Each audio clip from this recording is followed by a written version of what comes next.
தீர்ந்து போக நன்றிக்கடனால் கோவில் கட்டிடப் பணிக்கு தலையில் செங்கல் சுமந்திருக்கிறார் சேதுபதி மன்னரின் மைத்துனர்.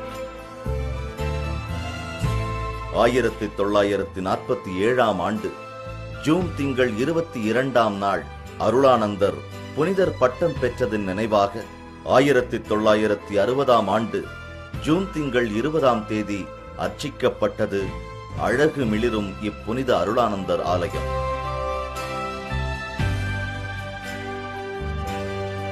அண்ணலின் வழியில் ஆண்டவனை வேண்டி இப்புண்ணிய திருத்தலத்தில் மக்கள் பெற்றுச் சென்ற புதுமைகள்தான் எத்தனை எத்தனை.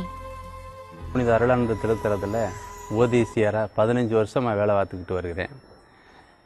இது இங்கே ஒரு 15 வருஷத்துக்கு முன்னால் அறந்தாங்கி பக்கத்திலிருந்து ஒருத்தர் ஒரு வெள்ளாட்டை இங்கே கொண்டு வந்தார்.